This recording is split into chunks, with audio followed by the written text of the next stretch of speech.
இந்த எபிசோடில் நாம் இயக்குனர் நிதி சகாதேவ் இயக்கத்தில் வெளிவந்திருக்கிற தலைவர் தம்பி தலைமையில் படத்தை பற்றி தான் பார்க்க போகிறோம். இந்த படத்தோட கதையை பற்றி பார்த்தோம்னா, ஊர் பஞ்சாயத்து தலைவரான ஜீவா அந்த ஊரில் எந்த பிரச்சனை என்றாலும் முன்னுக்கு ஓடி வந்து தீர்த்து வைக்கிறார். இதனால் ஊரில் முக்கிய புள்ளியாகவும் வலம் வராரு.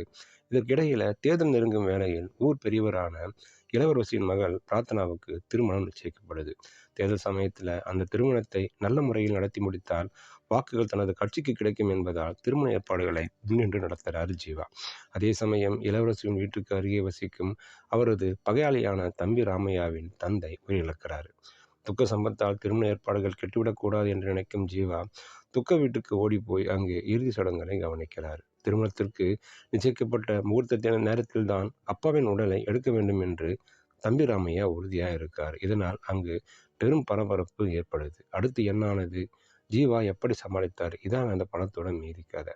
அரசியல்வாதியாகவும் ஊர் தலைவராகவும் ஜீவா கலகலப்பாக நடிச்சிருக்காருன்னு சொல்லலாம். அதே வேளை எமோஷனல் காட்சிகளும் அசத்துறாரு. ஒரு பக்கம் திருமணம், இன்னொரு புறம் துக்க நிகழ்ச்சியான இரண்டையும் சமாளிக்கும் இடங்களில் ரசிகர்களை வயிறு குலுங்க சிரிக்க வைக்கிறாரு.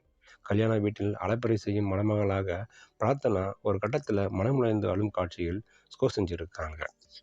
ஜென்சர் திவாகர் சைலண்ட் வில்லனாக மிரட்டுவதுடன் மாப்பிள்ளையை நேரில் பார்த்து பேசும் காட்சியில் அட்டகாசம் செய்கிறாரு. இளவரசு தம்பி ராமையாவின் அனுபவ நடிப்பு பெரும் பலமாக அமைஞ்சிருக்கு.